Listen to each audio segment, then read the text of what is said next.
What's up, Womack Nostalgia? Dave here in our podcast. What's going on in pop culture right now? We got a short one this week with the holidays, but some high-profile things nonetheless. Of course, Jurassic World Rebirth, the latest Jurassic Park film, is here. Also have to do our 2025 Emmy nomination predictions. A lot to get into with that. And also catching up on Squid Game Season 3, the final season, or is it? And a new K-pop debut, the AllDay Project. Had to talk about that as well. So make sure you subscribe, youtube.com/nostalgiapod, linktree.com/nostalgiapod. See links below. Get the best of 2025 Spotify playlist linked below.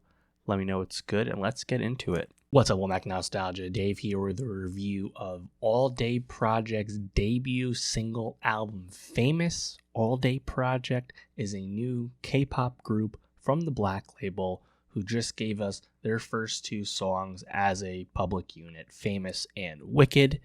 And this group is notable for several reasons. You know, I personally was not really checking or paying attention to them all that much into, pre-debut stage of things, but they're the second group to debut on the Black label, of course, an associate company of YG Entertainment. The first group to debut on the Black label, less than a year ago still, was, of course, Meow, which has found a lot of success and some hit songs, despite only a handful of songs being out this far.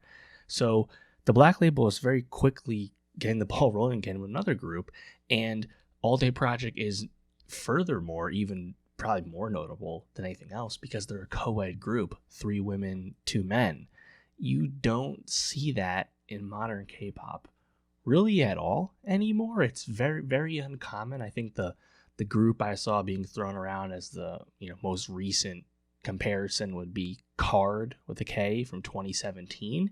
But co-ed groups, they're just really uncommon, really in the whole modern Korean K-pop landscape as we see it. If you go back to like the 90s and like first gen stuff, I think it was more of a common thing.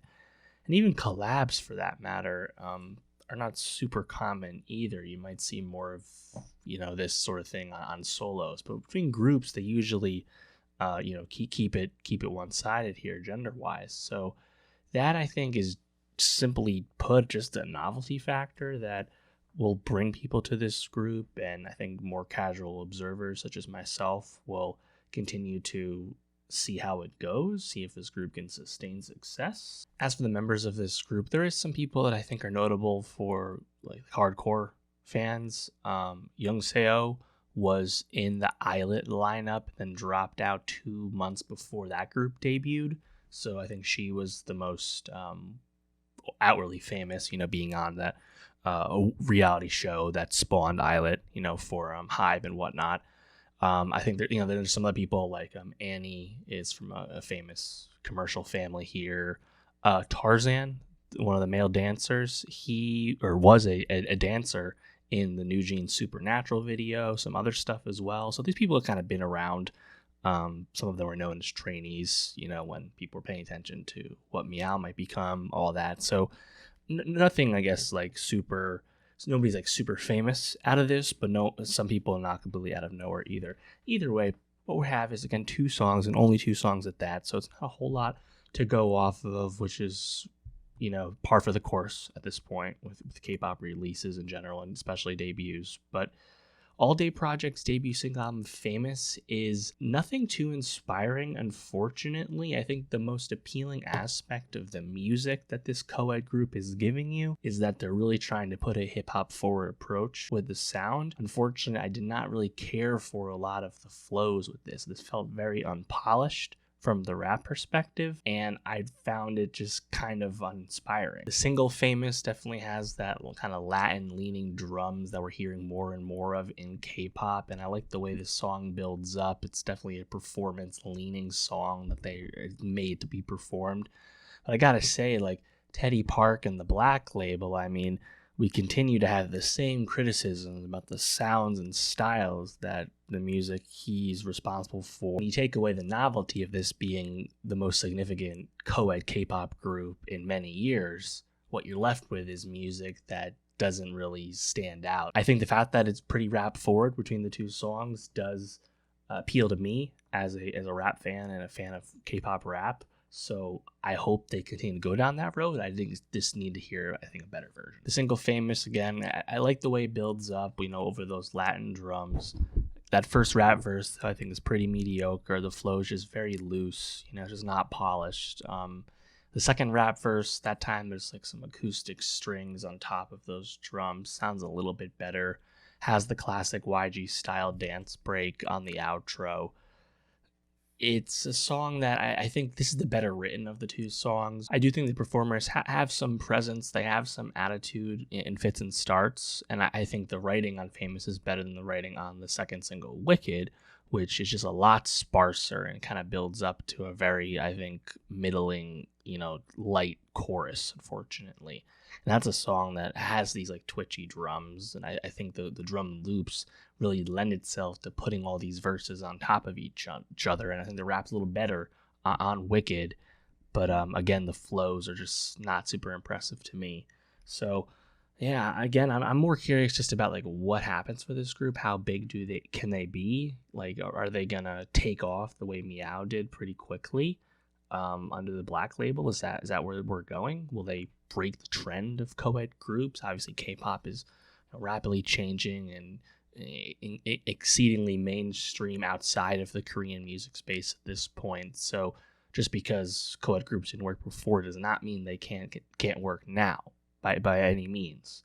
It's just something we don't have a lot of data points for. So we'll see what happens. But let me know, what'd you think of AllDay Project's first two songs? Are you pretty mixed like me? Do you like them more? Let me know either way. And for more music reviews, more K-pop reviews, subscribe. I'll see you next time. What's up, Womack Nostalgia? Dave here with a review of Squid Game Season 3, the final season for the absolute global smash hit Netflix series. And this is, of course, coming on the heels of Season 2, which just released about 6 months ago on December 26th of 2024.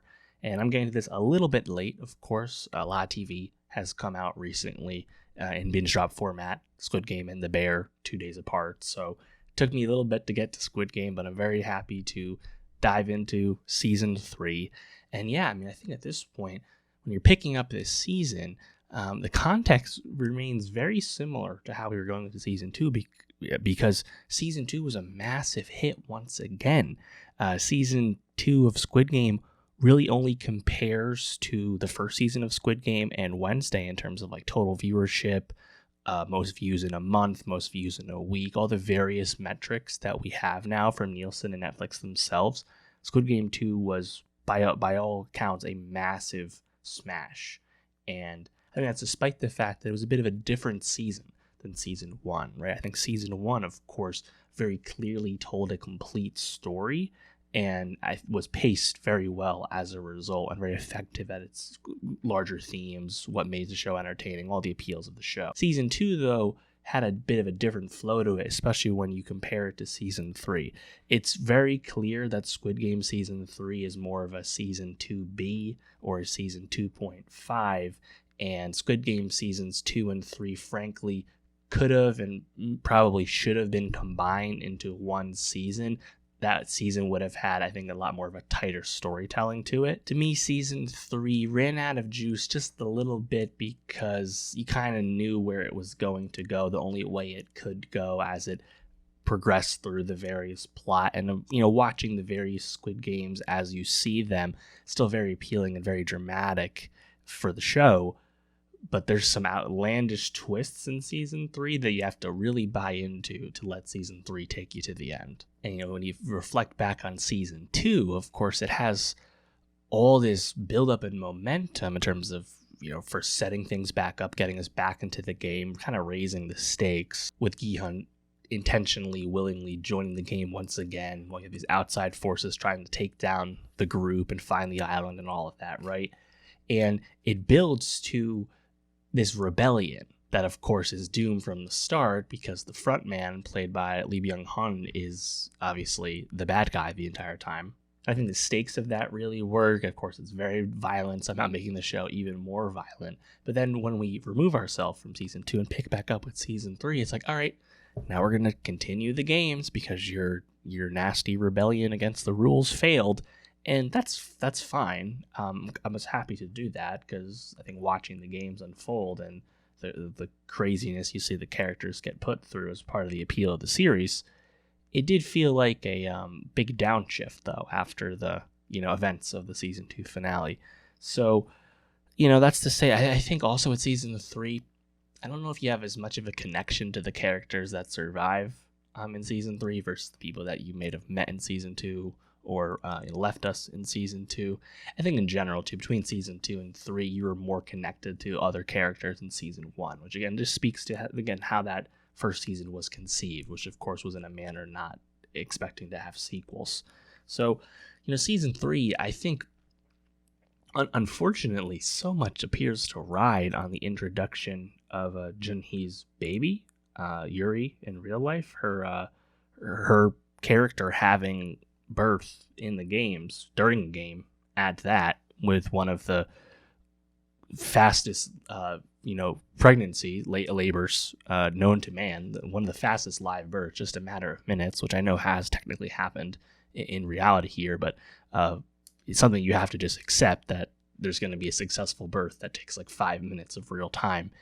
And then that baby, they decide to make a player to increase the stakes. And then I think by that point, once I realized that Gi-hun was going to, save the baby at all costs, the way the show ended was incredibly obvious at that point. I think you knew his fate. You knew the fate of the baby. I think that much was clear.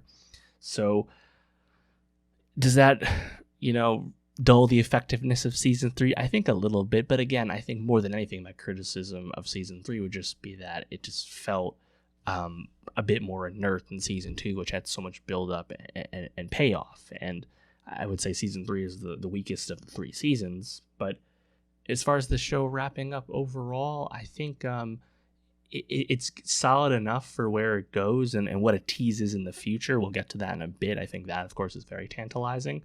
But yeah, I think season 3, I was happy to watch it, of course. But, I think the show and this specific story within the show perhaps ran out of gas a little bit. In terms of the new games, I think the jump rope game was great. And, you really add to the stakes of that with Junhee's injury from the previous game. And I think her death is very effective. The hide and seek game before that, which I believe is these are games 4 and 5, I think, or 3, 4, and 5, whatever it is. The hide and seek game also, I think, worked pretty well. And I think you get the most out of the side characters, I think, during these moments when they're fighting for their lives, or whether they're running away or becoming the dastardly killer that's inside them, whatever it might be. That's where you get the most out of the side characters. I think like the old man kind of tertiary antagonist of seasons 2 and 3.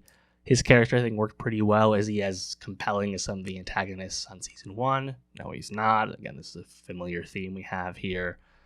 You get the Hoyeon cameo towards the end of season 3. Wasn't expecting that.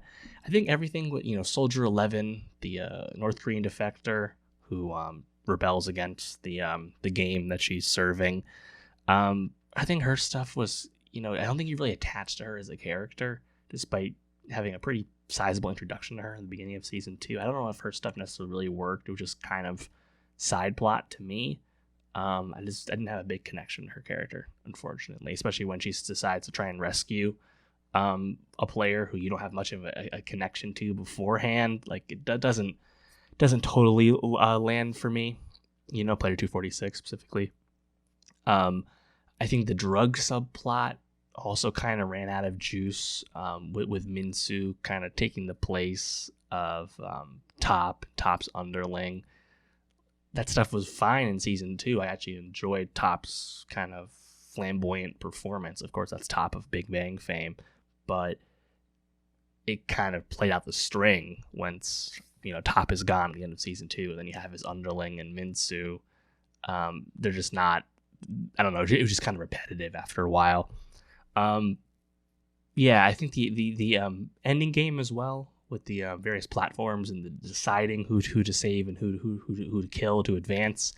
I like that. I think that was again kind of speaks to the ethos of what Squid Game kind of is about, and which I think kind of ties into where it leaves us, of course, which is Gi-hun has died, and what we learn when the front man goes to visit his estranged daughter in Los Angeles and give her some of his effects.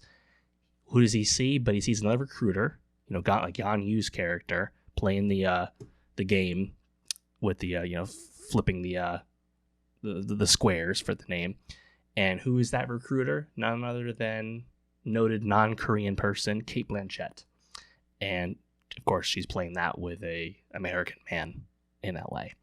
And that, of course, leaves the open-endedness of what is the future of the Squid Game franchise, right?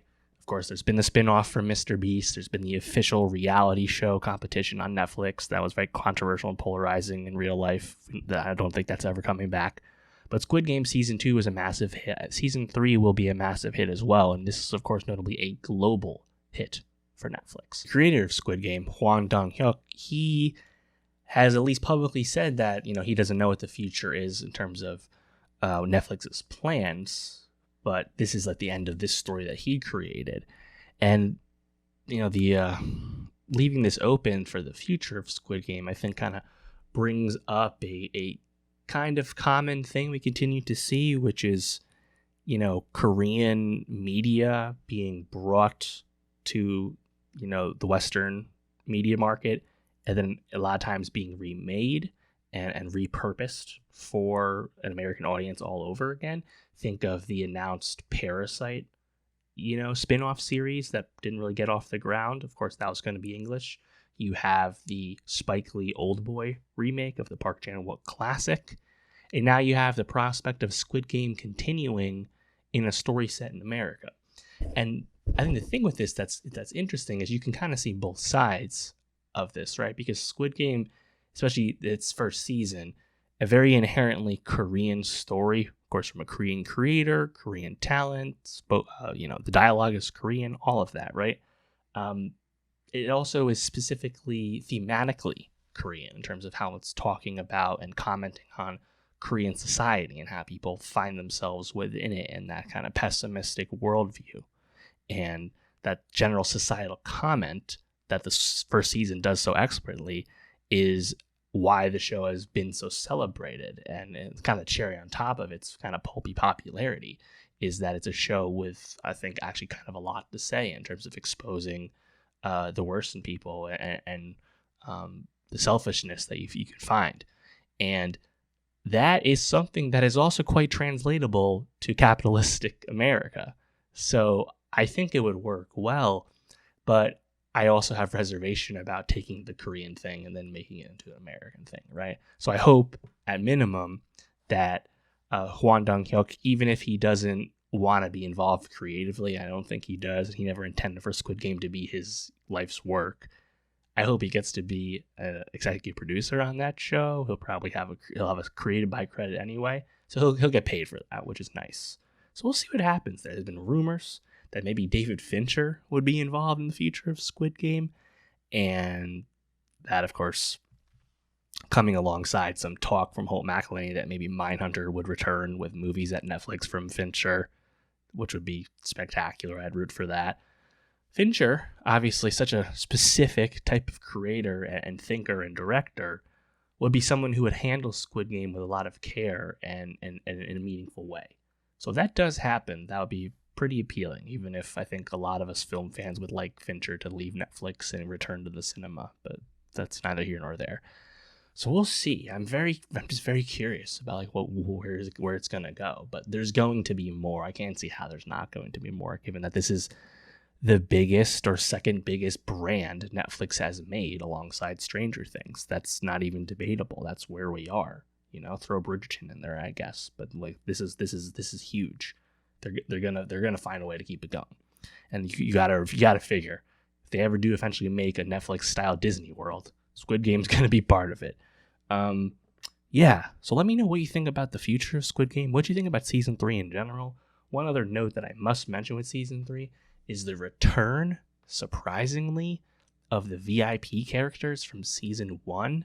They're the worst aspect of season 1, and frankly, they're even worse in season 3. They're these, of course, outsider characters that have just despicably written dialogue. I mean, it's just so bad and expository, and it's just really stupid narration.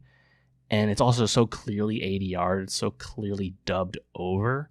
I just don't see what the purpose of that is. I mean, are they supposed to be, Western voices for Korean viewers of the show? Is that the intention? Because the English writing that you're getting, if you're an English speaker and you listen to those characters talk, it is like nails on a chalkboard. I think those scenes are completely unnecessary to the viewer in general. Like they don't add anything to our understanding of the story. We don't need the plot, written on a whiteboard for us like we're in first grade. But that's really what those scenes are doing. So I was really shocked to see them return in season 3 because they were so roundly criticized in season 1. But they came back. And yeah, that was bad. That was my least favorite aspect of season 3 without question.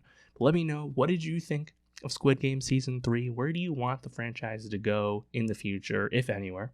Let me know. Shout out Lee Jung-jae. Tremendous on the show. He has to be quite stoic, frankly, in season 3, especially in the back half. But I think he showed a lot in this series, and I'm looking forward to seeing more of him in the future. And yeah, Squid Game. Let me know what you thought, and I'll see you next time. What's up, Womack Nostalgia? Dave here with a review of Jurassic World Rebirth, the latest Jurassic film from Universal. Of course, this film was fast-tracked in a high-profile manner right after the conclusion of the original Jurassic World trilogy starring Chris Pratt.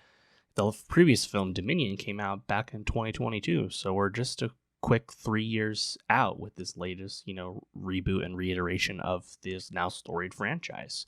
And, at one point, David Leitch was attached to direct, and ended up settling on Gareth Edwards with a script from David Koepp, who, of course, is so prolific these days, and also, of course, was the screenwriter for Jurassic Park and The Lost World, the first Jurassic sequel. So you have all those component parts, and this is, of course, a high priority franchise for Universal. It's massive grossing franchise, especially with Fast and Furious on its way out. Jurassic, they hope, can continue to be the big, success and megaplex, grosser for the studio. And as a result, they get a lot of talented people to join the film. You have Scarlett Johansson and Mahershala Ali joining in, 2 Oscar winners, as your 2 stars. Also Jonathan Bailey right there coming off of Wicked. Jurassic World Rebirth is a solid return to the franchise. This is a film that's largely playing the hits and sticking to the familiar, but also presenting some new ways to go about those things. We're certainly not as expansive and as lore-driven as Jurassic World Dominion, and frankly, I love the focus of this film a lot more. Are we playing a lot of hits? Are there some familiar beats throughout this film? Of course there are, but it was shot on film. It looks tremendous. The CGI is outstanding, and there's some good set pieces here. And even if you're maybe not as invested in the story or the characters, I think the spectacle of Jurassic is still working with this movie. And I think that's kind of been the push-pull with all of this, right? Because if you think about how Jurassic World went, of course, rebooting in 2015, starring Chris Pratt, and becoming a massive movie, one of the highest grossing films of all time. It's currently sitting at number 10 all time. I think when it came out, it was more like 5 or 6 or something like that, right? 200 plus million opening weekend, massive movie, right? And the original Jurassic World rips. I think it's very good. And it's a big redux of the first Jurassic Park, very intentionally. It's very familiar, very, very Force Awakens coded in terms of what it's trying to convey.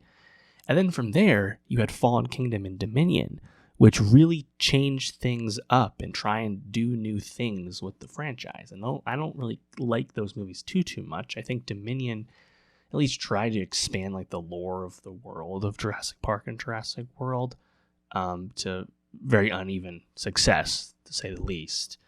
So those are movies that performed, although Dominion scraped its way to $1 billion, off the backs of a big China gross, right? So the franchise has grossed less and less in the world iterations. And now the question is, can Rebirth match Dominion's total? Will it be less? Will it be a hair under $1 billion, right? I think it probably can, but I don't know if we're going to get back to Fallen Kingdom levels, let alone, Jurassic World 1 levels. So what does the audience really want? Do they want something familiar and warm and maybe safe, the way the first Jurassic World went, the way Jurassic World Rebirth is in many respects, familiar to the first film? Is that what the audience wants? Or do they want things that are new and different? Because Dominion and Fallen Kingdom was that. Maybe the answer is you want something better that's also new and different, right? You want something better than Fallen Kingdom and Dominion. Maybe that's the answer. I think it depends who you ask, right? And I think for me, maybe I'm coming at Jurassic World Rebirth with a low bar, coming off Fallen Kingdom, which I just didn't really like at all, and Dominion, which I thought was okay at best. And I'm like, oh wow, this is like, I think, Rebirth is pretty tight. It's giving us some cool new set pieces, but also not really breaking the mold at all. And that was enough for me. I was pretty entertained. But, you look at the cinema score on this movie, it's only a B. It's the second lowest grade for the whole franchise. So I'm very curious how this film legs out and performs, and where is the audience really with this? Because they're going to keep making them, right? The movies are just way too successful. And frankly, even if these movies like tick down into like next thing you know, they're $800, $900 million grossers, they'll still find a way to make these movies. Maybe they'll make them a little cheaper. Like, these movies are not going to go away for Universal. So it's really a question of, it's like, what is the direction that they want? And I think Rebirth, again, like I like the framing of it, right? Like, we're like 5 years post Dominion, and everything that Jurassic World introduced with those two sequels,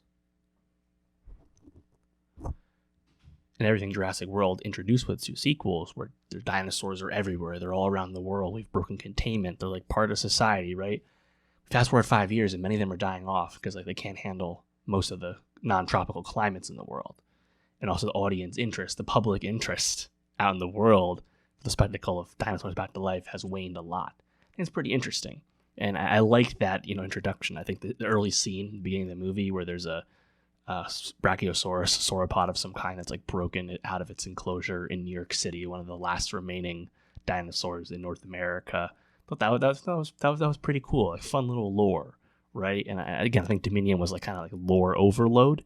But like I do enjoy some of that stuff. And then, you enter Rupert Friend's, big pharma guy. They want to study they want to develop some kind of heart drug based on the getting live tissue samples of the biggest dinosaurs out there, who thus have the biggest hearts. I think it's great framing for a movie like this. Enter Scarlett Johansson's, veteran mercenary characters, spec ops type, lioness type. It works, right? And they link up with Mahershala Ali, someone ScarJo has met before. He's a ship captain. It's great. I think I like all of that. And you're not like, there's no like misconceived notions about like what you're watching. Like, that this is a, profit-driven guy leading the mission. He's like the bad guy the whole time. You probably have a feeling that Scarlett, despite being a merc, despite literally talking about losing a friend in Yemen of all places, right? Like, that she's probably gonna like turn to the light a little bit when given the opportunity, right? And they meet up with the scientist who they need for his expertise, played by Jonathan Bailey of Wicked fame. And it's like, okay, I'm really vibing with it, right? And like, I think the presentation of the plot, where they have to go to these three specific dinosaurs out on another island in the tropics, one that was an R&D location for the original park, separate island though.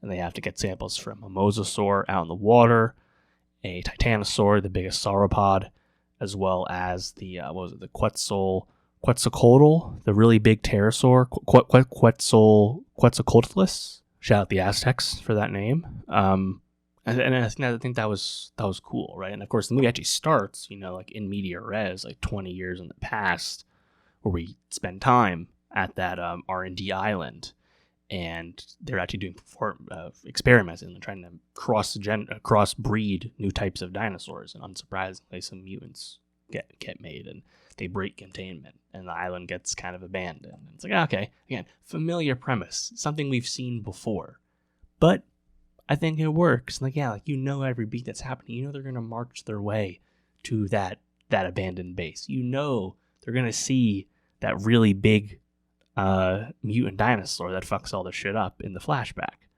And they do a nice job of hiding his appearance. very familiar to how Gareth Edwards presented Godzilla in 2014 in the original New Godzilla movie, where you hide him and use his scale as a way to inspire fear without showing everything until the end. I enjoyed all that touch, right? I think Gareth Edwards is a nice director for something like this, right? It's not his script, but he can handle scale, he can handle spectacle, as proven with the work he did with Rogue One. We know he didn't do everything. Godzilla 2014, and of course The Creator, which I think visually and spectacle-wise was a complete knockout. So I'm liking all the premise. And I think also like the Mosasaur, right? Like we spent time with one of those in Jurassic World, the first one. It's kind of like a secondary antagonist, not the main focus of much of the story. But we haven't had a lot of like aquatic storytelling with Jurassic World at all.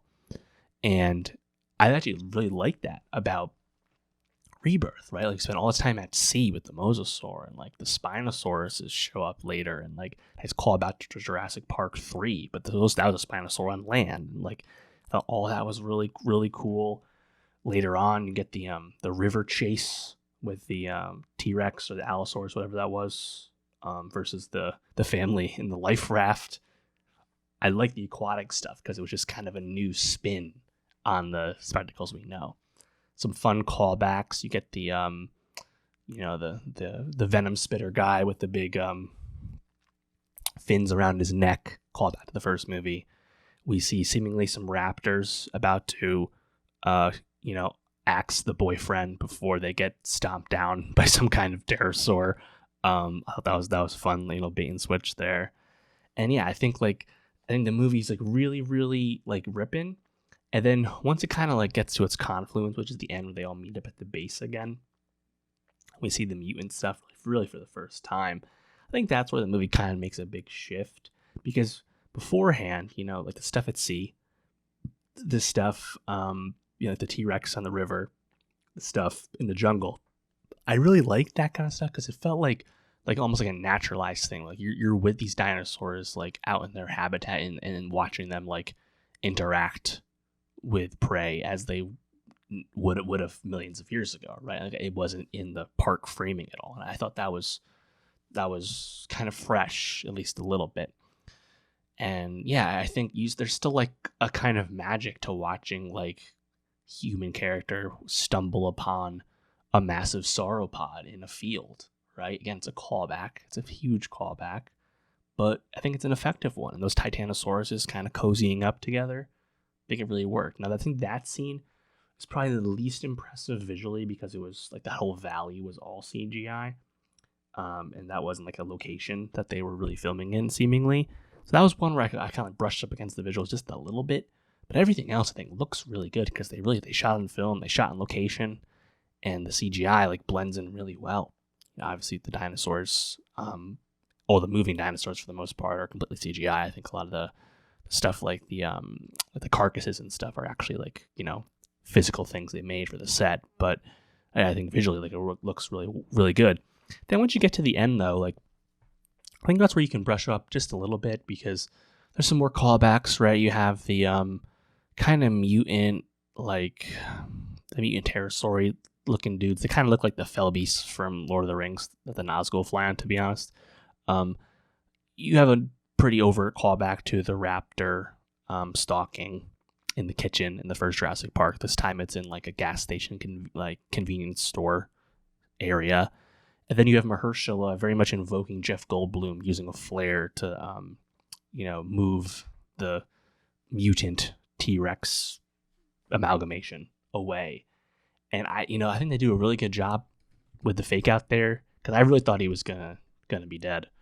But I think he probably seemingly survives because the flare runs out and it just loses track of him because it's trying to the light. That was my assumption. But I thought it would have been pretty ballsy if they killed Mahershala Ali. I would have liked more Mahershala. I think he's very warm in his presence, but he doesn't have as much to do as Jonathan Bailey or Scarlett does. I think Scarlett's very capable in this role, very similar to Chris Pratt's, Owen Grady character, to be honest. But I think she's pretty good here. And yeah, I think Rupert Friend does a great job as the pharma bro. He's winning as a You know, malcontent, to say the least. Ed Skrein, small role as someone on Mahershala's crew. I think in general, the movie doesn't make any effort to hide characters that are due to be eaten by a dinosaur. Like, it's pretty obvious which ones are going to make it and which ones aren't in terms of whether they're characterized or not. And I think that's fine. Again, like, you're not watching this to be surprised. You're watching this to be entertained. I think a lot of that dinosaur spectacle, even the familiar stuff, it's still fun to watch because I think it's still well made with this movie. So, you know, again, to criticize my own take, like, a lot of couching, a lot of caveats, low bar. I'm acknowledging all of that, but I'm also saying that I had a pretty good time with it. And I think the aquatic stuff was pretty welcome because it was just kind of new. So I hope the movie does well, just because I know they're going to keep making these. So I hope the movie does well and they can do a new spin. And, you know, I think it's very open-ended where this one could go, right? But I liked the relative groundedness of this one once again. More or less one location plus the sea. Only a handful of characters. We're not like globe-trotting the way Jurassic World ended up. And I think that's, you know, maybe you can work your way back up to the globe-trotting again if you do it with a bit more sophistication. I don't really have a preference on where it goes. I just hope it continues to have some level of quality. So I'm very curious how this movie performs, you know, given that cinema score. Will it be able to surpass Dominion's gross or not? Sans Russia gross and everything. We'll see. Let me know, though, what did you think of Jurassic World Rebirth? Are you positive on, like me? Did you not like it because of its rehash nature? Something else? Let me know. And for more movie reviews, subscribe. I'll see you next time. What's up, Mike Nostalgia? Dave here with my 2025 Emmy nominations predictions. Of course, it's time once again to talk about who will be nominated for Emmys this year, who should be as well. Of course, this Emmy period is June 1st of last year through May 31st of this year, and the nominations will be announced the morning of July 15th. So it's that time. I believe voting has since closed, so it's time to really think about where we're at. And honestly, like, it's a pretty stacked year with TV, especially on the comedy and drama fronts. Limited series less so this year, but it's an impressive batch of talent. There's going to be some big shows, some well-liked shows that are not going to be nominated. And of course, the continuing conflict that we find with the Emmys is the diversity of nominations, specifically how many shows will get nominated. In recent years, there's been an unfortunate trend of a smaller sect of shows getting lots of nominations, particularly on like acting nominations. Remember, of course, the White Lotus season 2, its seemingly entire cast was nominated, you know, and it's nothing against all those people nominated, but I think a spreading of the wealth, it just serves everyone better for the Emmys, given the breadth of good television we continue to get, even in this, you know, post-peak TV period, as TV production has, you know, slowed at least a little bit. There's still a lot of big stuff here across all the various streamers and networks. It'll be great to recognize more of it than we currently do. So we'll see how that goes. I'm not exactly holding my breath on some things. We'll get into that. Let's just kind of jump right in here. Let's go, we're going to go, you know, category by category. So we'll do comedy, drama, and limited series. We'll do the series, the acting nominations, and call it there. So let's jump right in with comedy series. You know, I think this one has a really, you know, solid top where you have the newcomer from Apple, the studio, alongside, you know, a lot of stalwarts in this category, previous winners in this category, like Hacks, The Bear, Only Murders in the Building. I think The Bear drama comedy debate hasn't raged nearly as much this time around. Important to note that this is The Bear season 3, last year's season of The Bear being nominated, not the season we just watched that just came out. That, of course, will be next year. The Bear continues to do this with its schedule, releasing in June right after the cutoff. Either way, Studio, Hacks, Bear, Only Murders, I think are all there. Abbott Elementary, I think, is also there. Those are consistent. And I think for the rest of it, I think you have Apple's Shrinking. You have Netflix's big hit, Nobody Wants This. And then that last spot is probably the most up for grabs. I'm rooting for FX's What We Do in the Shadows, its final season. I hope it gets in there. I'm not confident because I think there's a lot of, you know, contenders to get in there and maybe even knock off Shrinking. Who knows? But you have the new show, The Four Seasons on Netflix. You have Poker Face Season 2 on Peacock. You have The Rehearsal from Nathan Fielder and HBO, The English Teacher on FX, things that probably aren't going to get nominated, but Apple's Bad Monkey, The Vince Vaughn Show. You have Emily in Paris on Netflix, very popular, right? So I'm going to keep Shadows in, but I'm not super confident.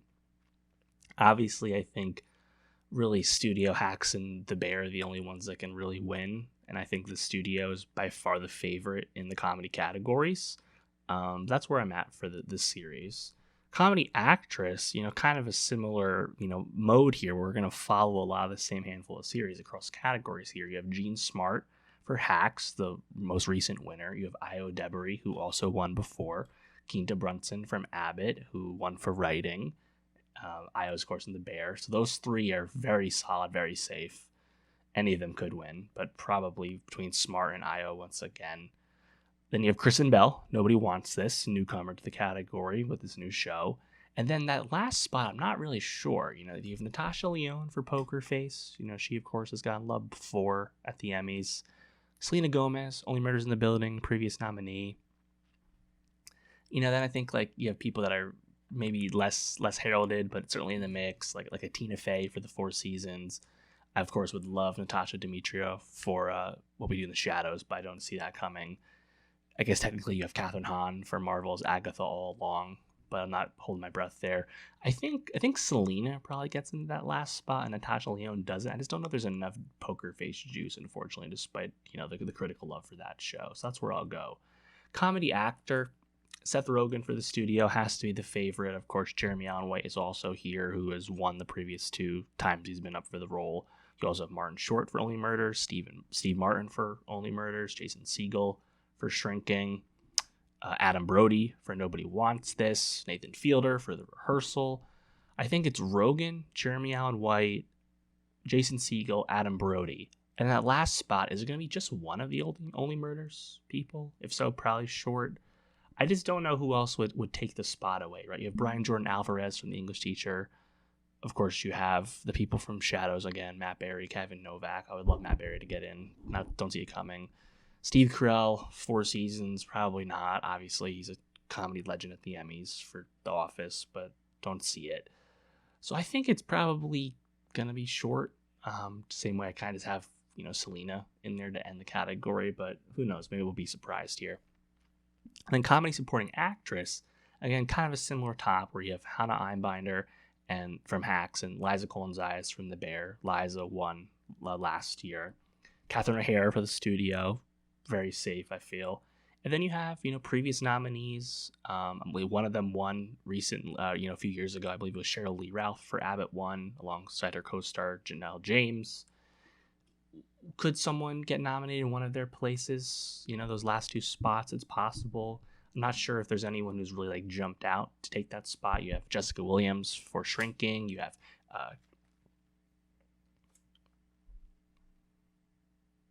Jessica Williams for Shrinking. You have Kathryn Hahn for The Studio. Meryl Streep, a newcomer to Only Murders. You have Abby Elliott from The Bear with an increasing sized role. Kirsten Shaw from What We Do in the Shadows. Got to shout her out. Don't see it coming. I would not be shocked if Kathryn Hahn gets in here and Studio just gets a ton of nominations given recent Emmy trends. And Studio's obviously a show about Hollywood, set in Hollywood, filmed in Hollywood, lots of guest stars. Great show. Very awards friendly. Would not be shocked if it's Hahn. And I think that's what I'll go with, knocking out Janelle James, and Cheryl Lee Ralph will still be there. And then, comedy supporting actor. The overwhelming favorite, again, of course, is Evan Moss-Baccarat for The Bear. He'll be there. You also have Ike Barinholtz for The Studio. He will certainly be there. I think perhaps he could win. I wouldn't rule it out necessarily. Paul W. Downs from Hacks feels pretty safe. He's been there before. Harrison Ford for Shrinking. And then Tyler James Williams for Abbott, who's been there before. Other people in the mix, Bowen Yang, previous nominee for SNL, of course. I would not rule out Coleman Domingo for The Four Seasons just because he's such an awards darling, particularly at the Oscars. So it's plausible. Brett Goldstein for Shrinking, of course, previous winner for Ted Lasso. Tim Simons with Nobody Wants This, previously recognized for Veep. Lionel Boyce for The Bear, certainly still there. Would not rule him out either. This was a tough one. I'm almost leaning Lionel Boyce getting in there in place of Tyler James Williams, but I'm not really sure. I'll go with that. But another one where like the last spot or two is a little hard to predict, which I guess makes it kind of fun.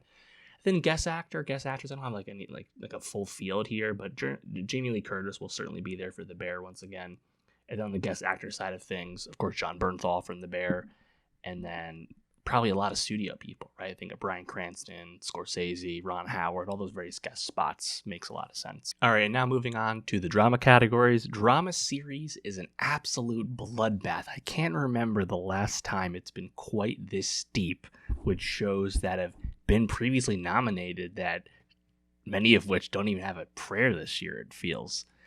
At the top, we'll start with who's safe. Of course, that would be Severance Season 2, The Pitt, White Lotus Season 3, The Last of Us Season 2.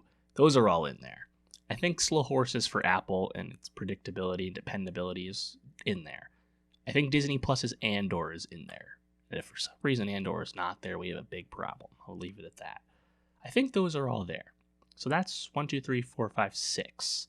The last two, you have Netflix's The Diplomat, and you have Netflix's Squid Game, which has remained an absolute massive cultural juggernaut as a series.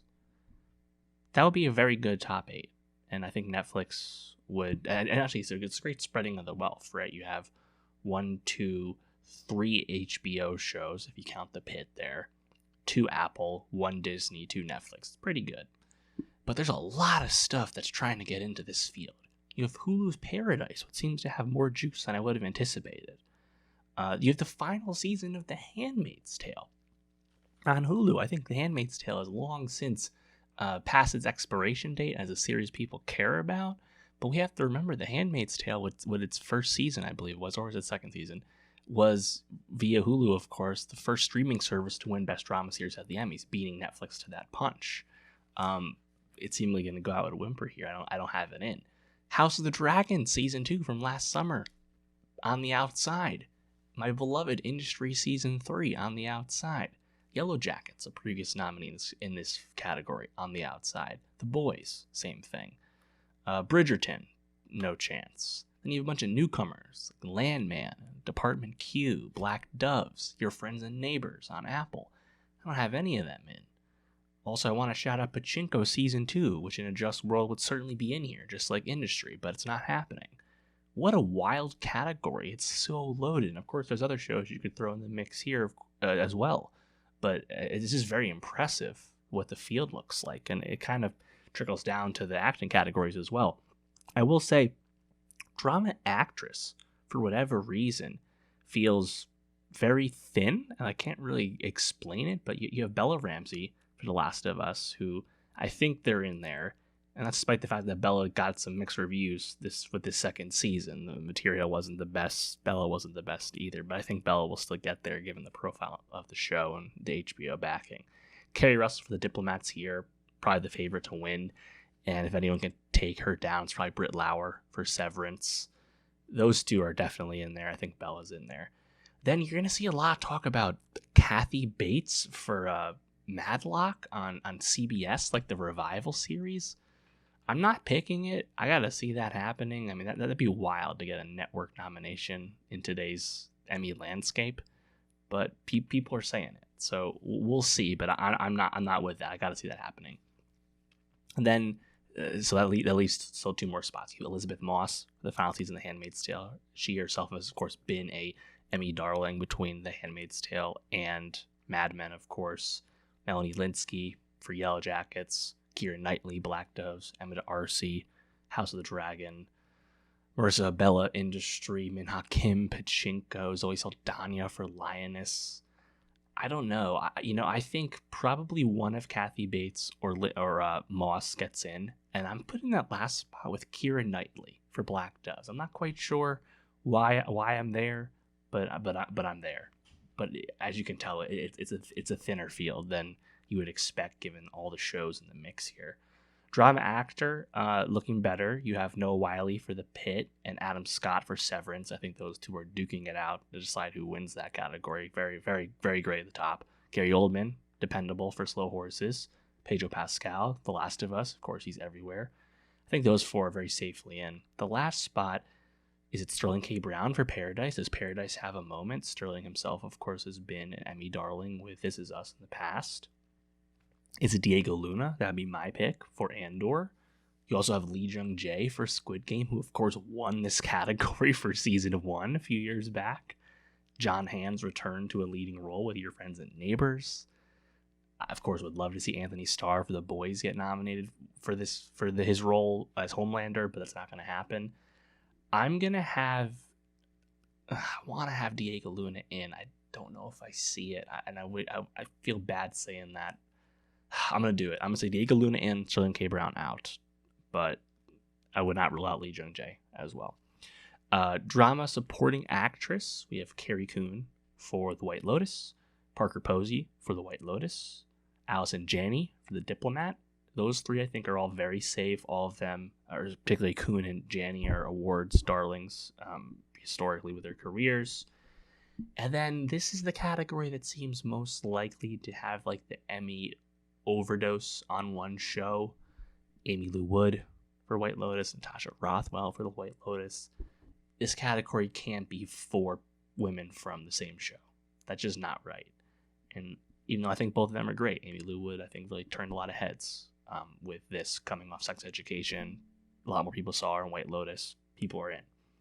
I don't know. What I want to see, Catherine Lanasa from The Pit, Nurse Dana. That needs to happen.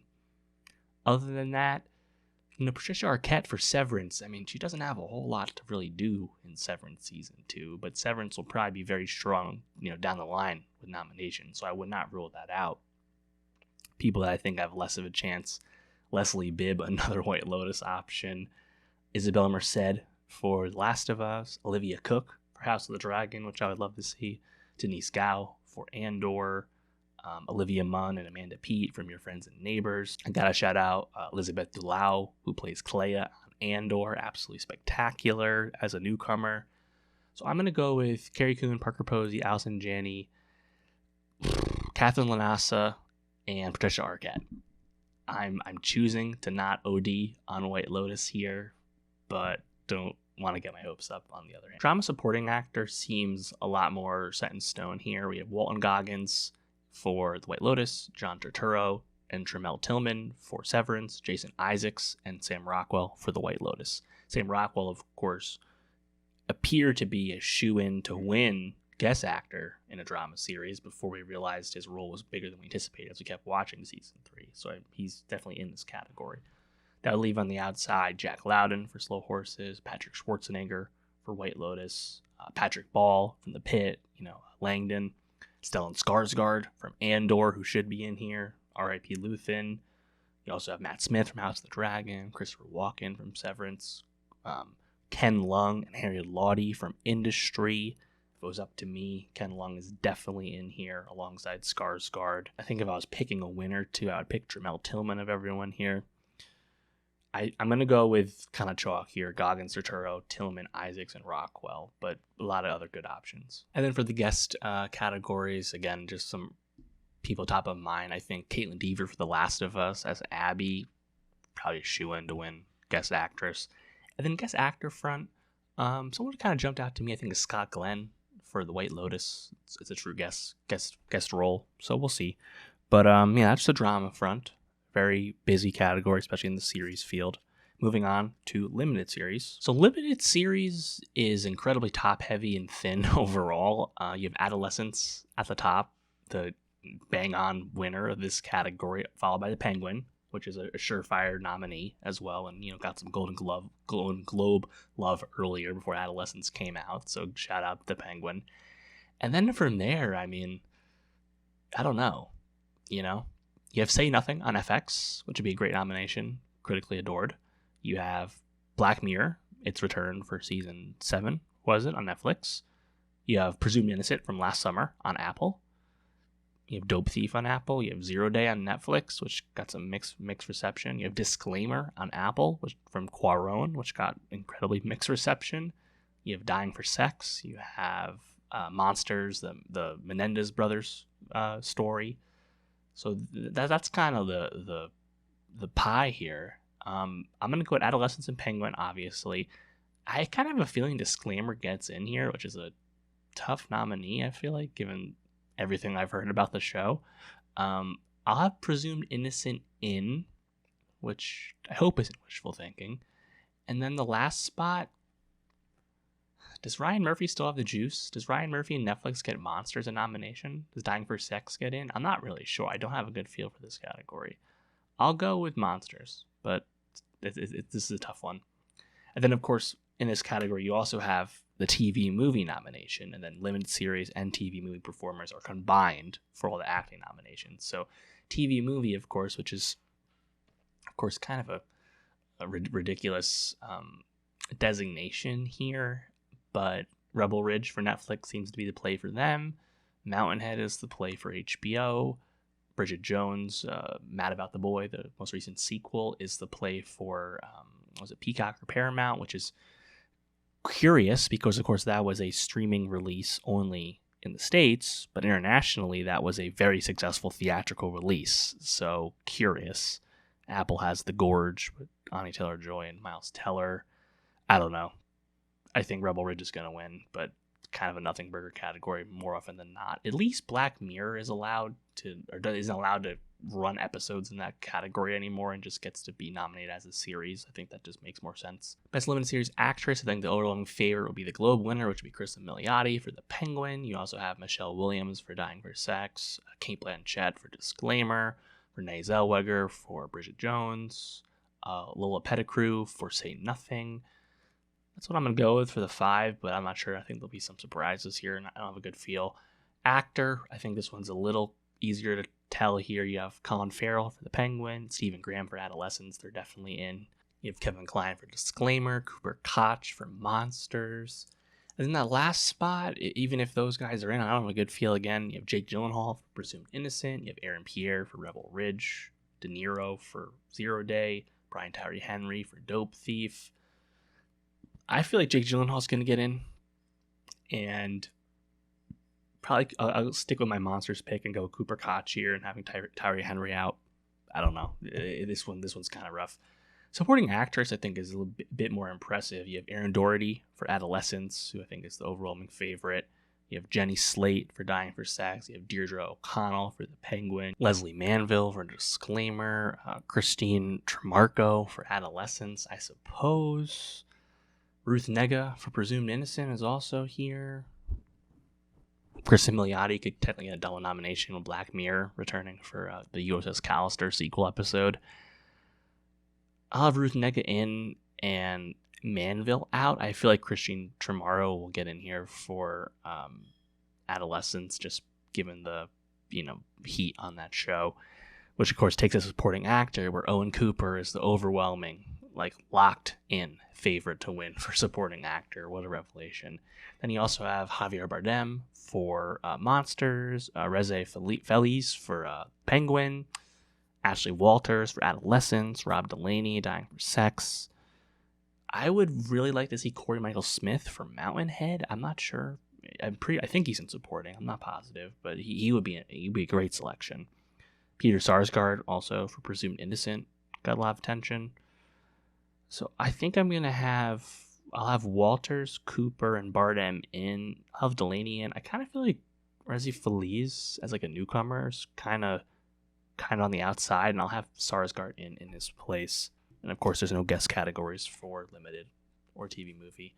That's my Emmy nominations predictions. Obviously, a lot to wait and see with. I'm sure there'll be surprises. I'm sure there'll be an over-index show. Let me know, who do you want to see nominated? Who are you most rooting for? What show are you pulling for? Let me know. And of course, make sure you come back next week when these Emmy nominations are official, and I'll react to what the nominations actually are. And for more awards predictions as well as TV reviews, subscribe. And I'll see you next time. All right, that's going to do it for the pod this week. Next week, we of course have Superman, DC's big bet, the redo, the redux, the reboot of the DCU, on the big screen. Also on the music front, 3 high-profile things for me: Clips, Twice, Burna Boy. Of course, we'll actually talk about the Emmy nominations once we know what they are, the surprises, the snubs, etc. And I'm going to try and catch up on Lazarus Season 1. So make sure you subscribe, youtube.com/nostalgiapod.